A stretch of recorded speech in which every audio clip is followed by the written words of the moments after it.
This is a Mercedes G63 6x6, and it is truly the ultimate pickup truck. It is based on the iconic Mercedes-Benz G-Wagen. It has 6 wheels. This one was tuned for more performance, and it's worth $1.5 million or more. And today, I'm going to review it.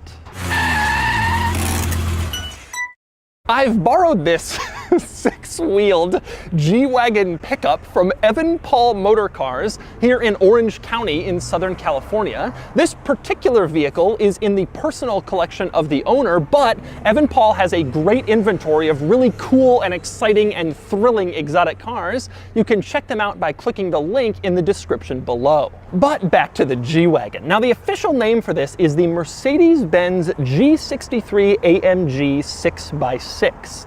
It is powered by a 5.5-liter twin-turbo V8 that makes 540 horsepower and 560 pound-feet of torque. Those sound like good power numbers, but the thing is, the 6x6 is massive. It weighs around 9,000 pounds.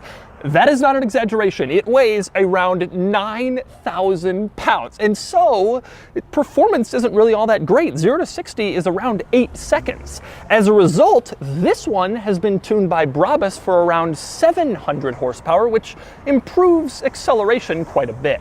Of course, that isn't the only crazy thing about this truck. Another one is the price. These were around $600,000 when they were sold new, and Mercedes-Benz built only around maybe 100 or 150 of them for the entire planet. But Mercedes-Benz never officially imported this vehicle to North America. So if you can find one that's been federalized to conform to US regulations like this one, expect to pay over $1 million. And even more with all the Brabus modifications for more power and performance. Somehow, that seems kind of reasonable for an ultra limited production, lifted, 6-wheeled Mercedes G-Wagen pickup. So today, I'm gonna take you on a tour of the 6x6, and I'm gonna show you all of the quirks and features of the ultimate pickup truck. Then I'm going to get it out of the road and drive it, and then I'm going to give it a Doug score. And for more of my thoughts on the 6x6, click the link below to visit autotrader.com/oversteer, where I've also rounded up a list of the most expensive pickup trucks currently listed for sale on AutoTrader.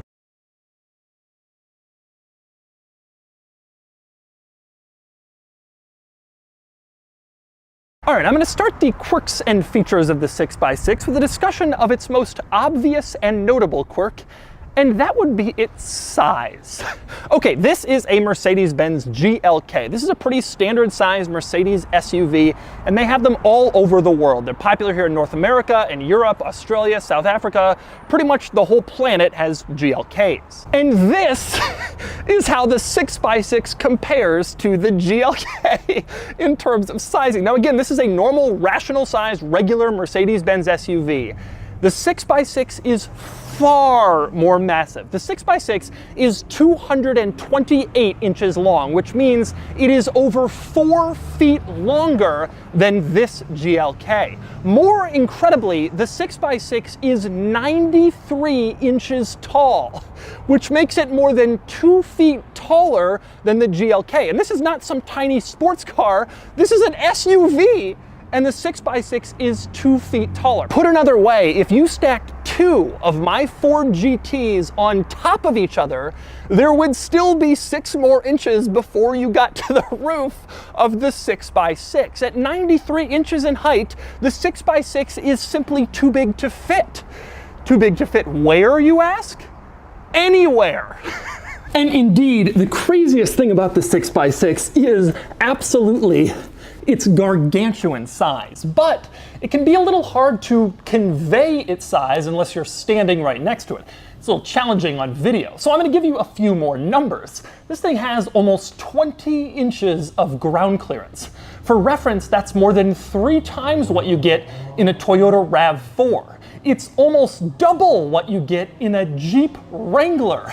And the Jeep Wrangler isn't exactly some low-to-the-ground Porsche 911 style coupe. It's a tremendously capable off-road SUV in its own right. And this thing has double the ground clearance and more than enough room underneath for me to climb under. But there becomes a problem when you have that much ground clearance, and that problem is getting inside. You can see when I stand next to this thing, the running board comes up above my knee.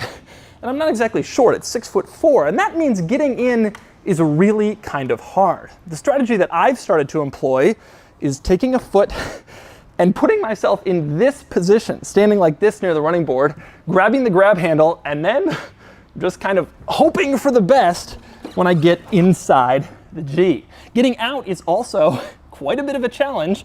You kind of stand in here and, well, it's a jump just to get down. But even that doesn't tell the whole story of the gargantuanly massive size of this thing. So here's another illustration. Say you want to get into the engine bay. You pull a little lever in the driver footwell, it comes up to here, and then you push a little latch and you open up the hood. Pretty simple, just like in basically every car.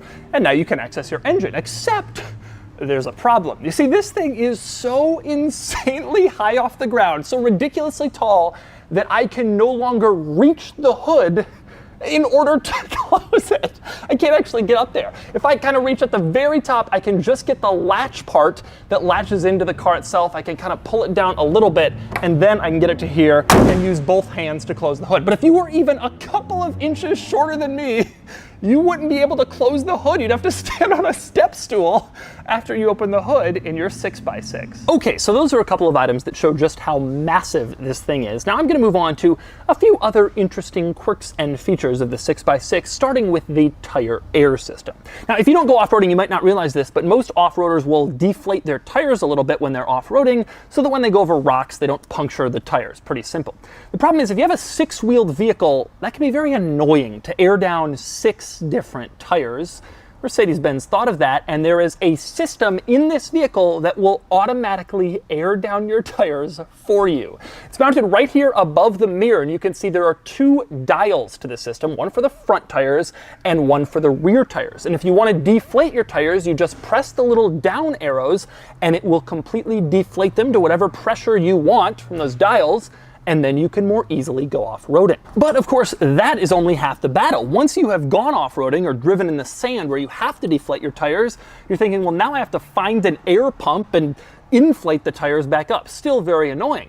But you don't. You see, there are 2 other sets of arrows up in this control area that can re-inflate your tires. So after you go off-roading, you just press some buttons, your tires completely re-inflate. They can go from 0 to completely road-ready in 20 seconds. So after you're off-roading, push a couple buttons, and then just drive home while everybody else is stuck there in line waiting for tire air. And also insane is the other dial located in this area above the mirrors here, and that would be a fuel gauge. You're thinking, well, isn't there a fuel gauge in the gauge cluster? And the answer is yes, of course. There are 2 fuel gauges because there are 2 fuel tanks. And you can activate the second fuel tank by flipping this little switch over on the right of this control area. When you do that, you release another 13 gallons of fuel, bringing your total gallons to 40, which means you don't have to stop all of that often, although let's be honest, you probably still have to stop pretty often because I bet this thing gets like 6 miles per gallon. And next up, I want to move on to some more items that the regular G-Wagen doesn't have, which is pretty much everything behind the rear doors, since, you know, the regular G-Wagen doesn't have a pickup bed or 6 wheels. And I want to start with the tailgate. Now, the tailgate is a little bit interesting in the fact that it doesn't lock with the doors. Right now, the doors are unlocked. I go to lock them, and I can still pop the tailgate down. So it's kind of like an old school pickup truck in that sense. A lot of newer ones do have locking tailgates. And since we're back here, let's talk bed. What exactly is in the bed of the 6-wheel G-Wagen pickup? The first thing you notice is the bamboo. Now in your truck, you might have sheet metal back here, or you might have a bed liner so you can toss stuff in the back. In this thing, there's bamboo on the inside of the tailgate, on the floors, and on the sides of the bed.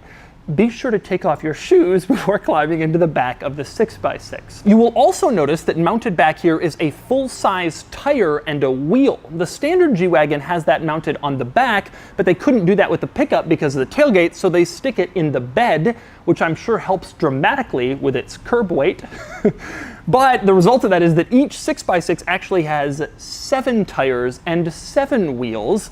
in case you have a little incident and you need to replace one while you're off-roading. Now, one other interesting item you'll notice in the bed of the 6x6 is the sides of the bed. Typically, the floor of a truck bed goes all the way to the sides to maximize what you can put in it, but it doesn't do that in this case. And that's because if you look underneath these little bedside seat things, you will see that there are air canisters there. I believe those are the air canisters to deflate and inflate the rear tires. They had to stick them there, and that meant compromising a little bit on bed space, but obviously it improves your off-road capabilities, so it's a bit of a trade-off. And next up, my camera is nowhere near as high as I need it to be for this shot, but it's as high as it goes, so we'll just have to make do. Next up, I want to talk about these bars. These bars in the back of this truck make it look really, really cool. I don't know that they really have any rational, functional purpose back here. I suppose you could mount lights on them, but even just sitting here, they give it a much cooler look than if it just had sort of a regular, normal pickup truck bed. And one other interesting bed-related item in this truck is that the rear window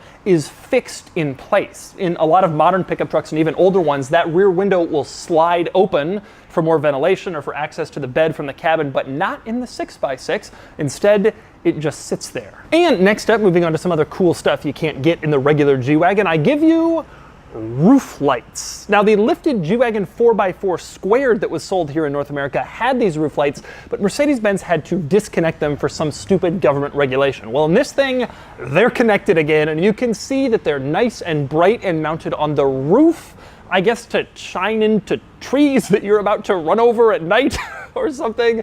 I don't know exactly what their purpose is, but I do know they give this car a really, really cool look. Now, it's worth noting that in this particular 6x6, the roof lights complement quite a bit more front lighting in this vehicle, some of which was added by Brabus during the upgrade and customization phase. You have the roof lights, 5 LED lights on each corner, and then below the headlights, you have 5 more LED lights on each corner, and then below that in the front bumper, you have 5 more LED lights on each side for a total of 30 different small LED lights in the front of this vehicle. I can imagine when you see the size and all those LEDs coming at you at night, the 6x6 is a rather imposing and intimidating presence. And next up, one other interesting lighting related detail is the fact that the turn signals are located down here, sort of at the bottom of the front bumper. These are LED running lights until you put on your turn signals, and then the LEDs turn off and the signals turn on. Now, this is worth mentioning because in a regular G-Wagen and a regular 6x6, the turn signals are mounted up here at the top of the front fender, but Brabus got rid of that and instead they put on this cool looking carbon fiber ridge thing, and they moved the turn signals down here. Now, normally having your turn signals at the very bottom of your front bumper would be a problem, but this car is so high off the ground that that's about where they are in your normal, typical family sedan. So it works pretty well. And next up, moving on to some other interesting quirks and features that the 6x6 has that the regular G-Wagen does not, like, for example, 4 rear wheels. And by the way, that Hummer behind me, anyway, moving on, I want to talk about the wheel arches. Now, when I reviewed the G-Wagen 4x4 squared, I made fun of it for being an off-road vehicle that had these carbon fiber wheel arches. So anytime you took it off-roading, you could damage these wheel arches that were probably like 10 grand a piece.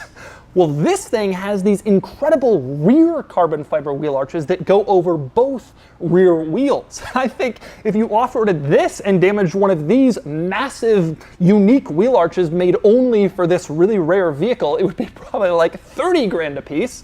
But nonetheless, it still has these carbon fiber covers over these massive tires. But it's what's under these giant carbon fiber wheel arches that really is so cool. I want to start with the bead lock wheels. Now, if you don't know what bead lock wheels are, it's an off-roader wheel, pretty rare, but basically it locks the wheel to the bead of the tire. And that way, if you deflate your tire pressure all the way for off-roading or driving on the sand, it means that the tire and the wheel won't come detached. They'll stick together always, and you won't have to worry about trying to reattach a tire on the trails. Beadlock wheels are really rare. This thing has them. And that is nowhere near the coolest piece of off-roading hardware in this vehicle. That honor definitely would go to the portal axles. Portal axles are absolutely insane. In a traditional car, the axle meets the wheel right in the center. Of course it does, and that's how the wheel rotates.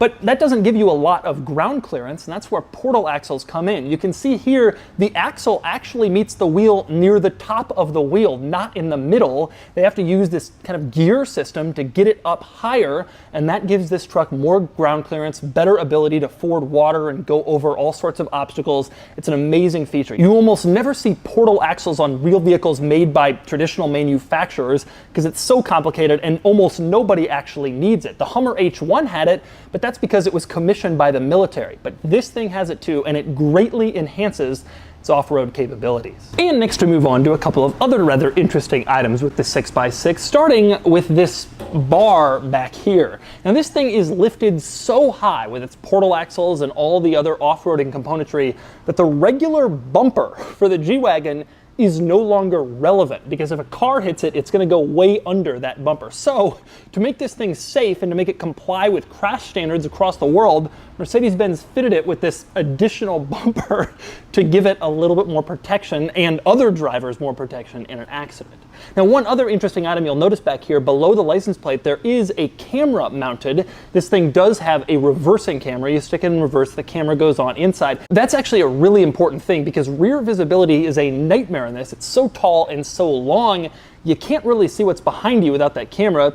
Then again, it doesn't really matter, you can just run it over. Now, one thing you will not find back here is the exhaust. Where exactly is that? How does the exhaust come out? The answer is in the middle. If you go underneath the 6x6, you will see the exhaust pipe stop somewhere below the rear seats. Mercedes-Benz probably figured, forget it, there's no point in bringing the exhaust all the way to the back. It's costly, it might get hung up on something if you're off-roading, and plus, you wouldn't be able to hear the engine note under full acceleration. So the exhaust only goes halfway down the 6x6. Now, next up, in order to cover some more stuff that the 6x6 has that the regular G-Wagen doesn't, we have to move into the interior. And I want to start with the back seat. Now, when you open the door to climb into the back seat, the first thing you notice is just how beautiful it is back here. Everything looks gorgeous. The leather on the seats is fantastic. There is Alcantara absolutely everywhere. The headliner, the sides of the seats, the seat backs are in full Alcantara. As it turns out, this is not the factory interior. When Brabus tuned this vehicle for more power, they did more than just improve its acceleration. They also substantially upgraded the interior, and you can really tell that in the back. Even the floor is leather with nice hand stitching, and you can see the floor mats are the same. Every surface in this vehicle is really nice, really upscale, thanks to that Brabus upgrade. But anyway, moving on to the rest of the 6x6's upgrades over a standard G-Wagen. One is the fact the back of all the 6x6s have captain's chairs. There's no rear bench here like in a regular G-Wagen. You have two individual seats and then a center console. And the two seats are wonderfully luxurious. They are heated, of course. They are also cooled, so you can sit back here and enjoy the perfect seat temperature. You also have full seat controls mounted on the center console for the bottom, for the backrest, and even a power-operated headrest for the rear seats, which is pretty impressive. And there's a group of controls hanging off the side of the seat that allows you to adjust like the seat tightness, the lumbar support, the back support, all throughout the rear seat. You don't often find that in the back of pretty much any vehicle. But anyway, moving on to some of the other luxurious items in here, I gotta talk about the center console. And I wanna start between the two seat backs. You can see there's a little door here. You open that up, and there's a refrigerator in this car, which is pretty nice. It's controlled with a little switch below the door. You can put whatever you want in your fridge and make sure that it stays cold while you're driving around. In addition, in between the two seats, you have a little storage compartment. You pop that open and there are glasses in there. You can pour yourself a nice drink as you're being driven around in your 6x6. And at the very front, you have an armrest finished in Alcantara, a nice place to lay your arm while you're riding around in your 6x6. Now, next up, a couple of other interesting items in the back of the 6x6. One is the rear screens. You can see mounted on the back of the front seats, you have screens for each individual seat if you want to watch a DVD while you're being driven around on your 6x6. And another cool 6x6 rear seat benefit, there are child seat anchors back here. So if you want to use your 6x6 as family transportation to the carpool line, you can do it. But maybe the most interesting 6x6 item, at least from a design and vehicle creation standpoint, is the additional back window. You see, Mercedes-Benz wanted the 6x6 to have more rear legroom than the regular G-Wagen. It was massive, so why not? But they used the doors from the regular G-Wagen, and that meant there was this big empty space behind the doors before you got to the bed. Mercedes stuck an extra window in this space, and so each G-Wagen 6x6 has 4 rear windows, 2 on each side. The rear windows don't roll down, but they do provide more light back here and give kind of a more airy feel to this cabin, and they allow rear passengers to sit back and their head isn't resting up against some pillar.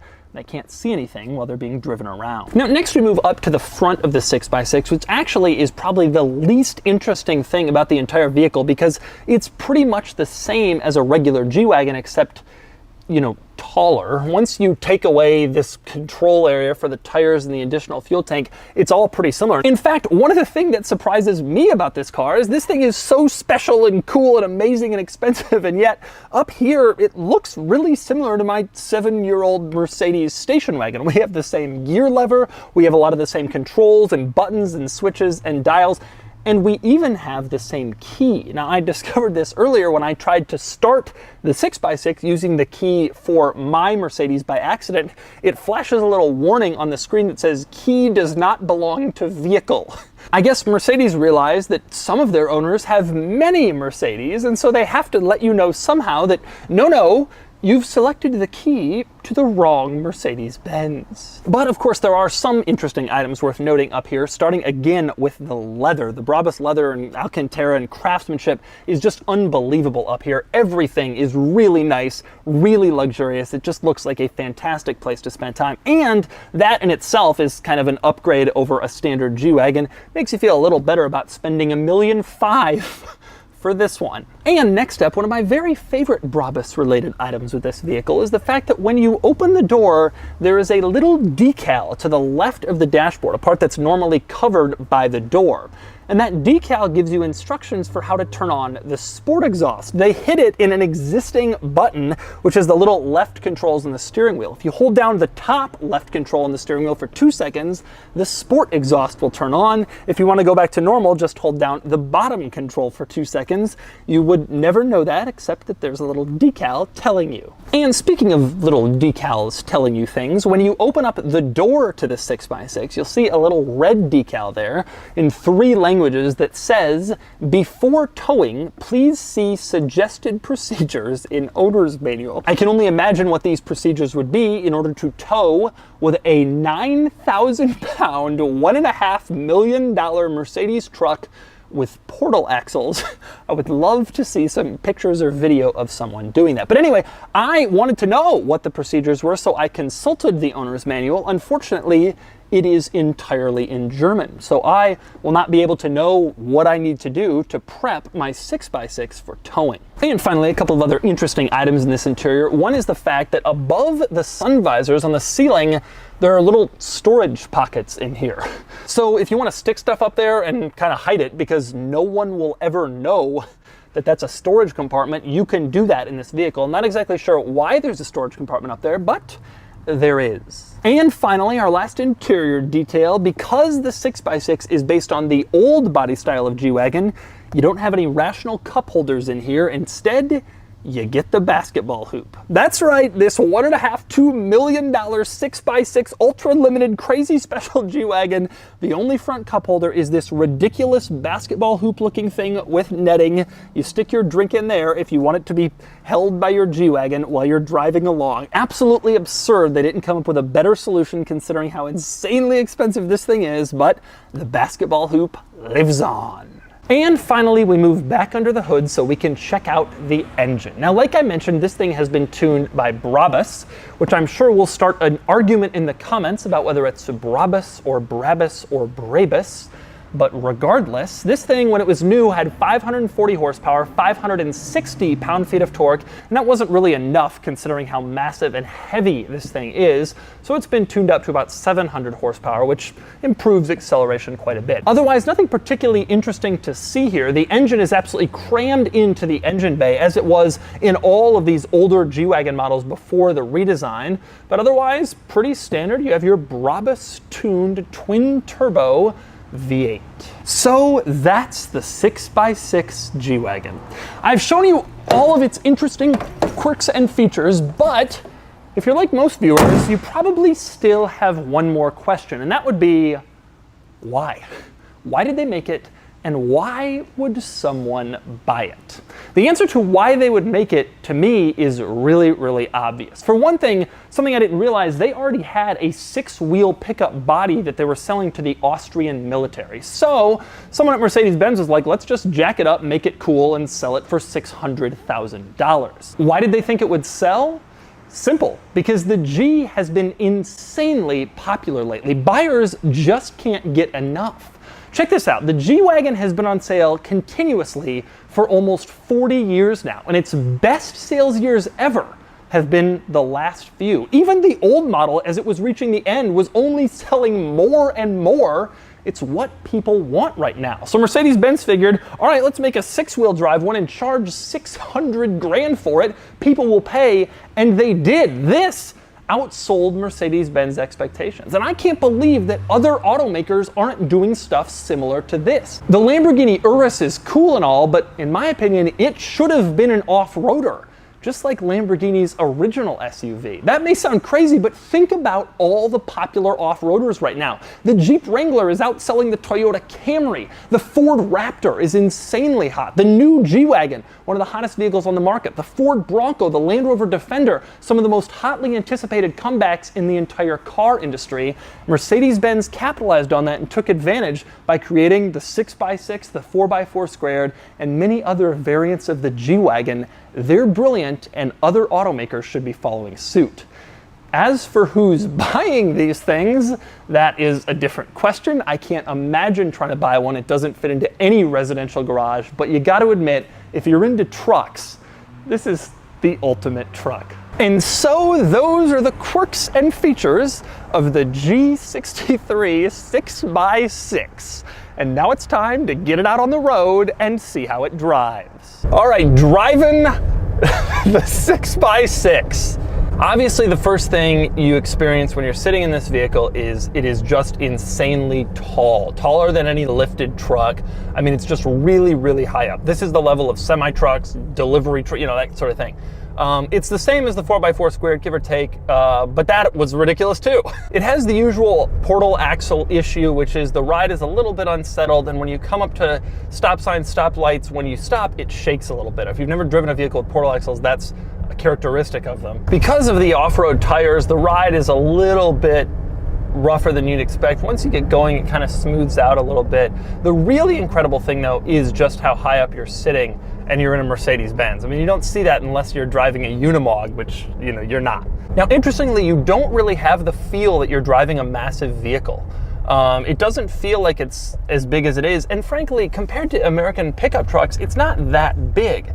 If you're used to driving, you know, Super Duty or even larger full-size trucks, you'll find that it's somewhat reasonable. The attention is pretty insane. Nobody's ever seen anything like this. And so, you know, you're driving a lifted truck and a monster truck and a Mercedes, and it's got 6 wheels, which, you know, is just insane in anything. And a lot of people are looking going, what is that thing? But you do feel absolutely and utterly invincible in this thing. I mean, you feel like you could just roll over practically any vehicle that exists without too much concern.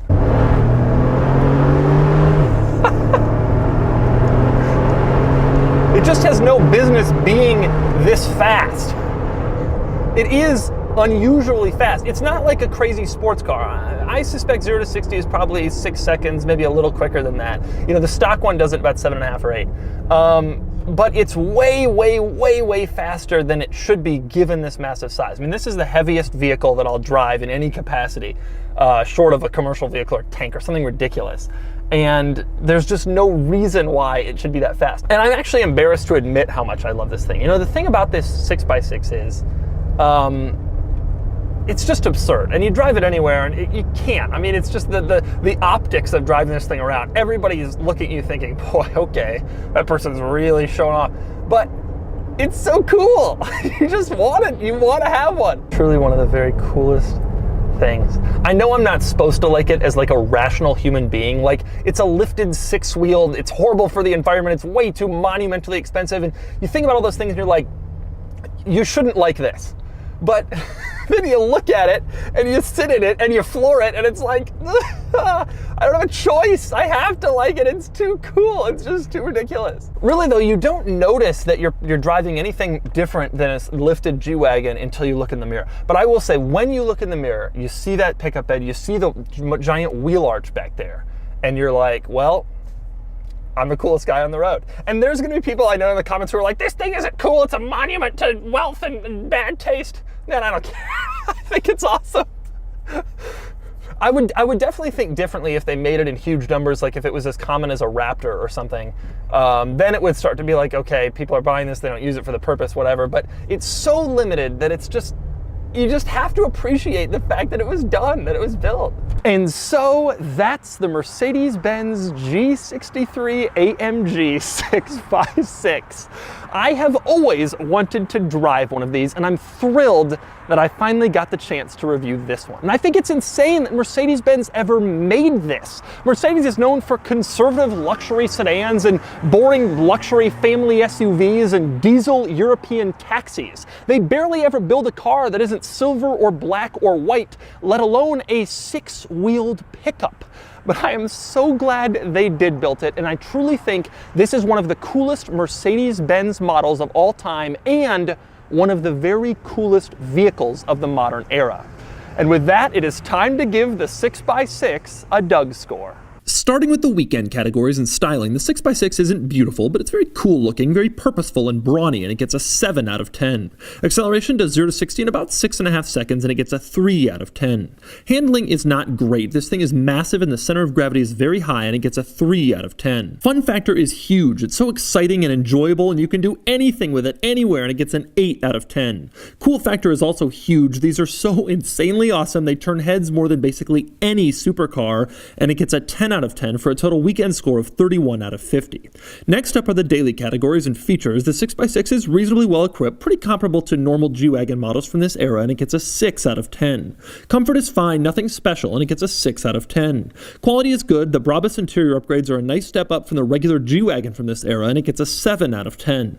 Practicality is difficult because in some ways this is very practical, like the fact that it can crawl over anything and store stuff in its bed and seat 4 adults comfortably while doing it. But, of course, it's also hugely impractical because its massive size and height make it impossible to put anywhere. It gets a 5 out of 10. Finally, value, and this is hard. These are cool, but it's very hard to say that $1.5 million is justified. They're very pricey, and it's hard to imagine they'll ever go up in value from there, and it gets a 4 out of 10 for a total daily score of 28 out of 50. Added up, and the Doug score is 59 out of 100, which places it here against the most ridiculous off-roaders and the best luxury SUVs I've tested. The 6x6 isn't really comparable to any of these vehicles, but it holds its own, I suppose, and it has the highest weekend score of anything except the Jeep Trackhawk. Not that if you were car shopping you'd ever compare the 6x6 to a Trackhawk, or to anything, really.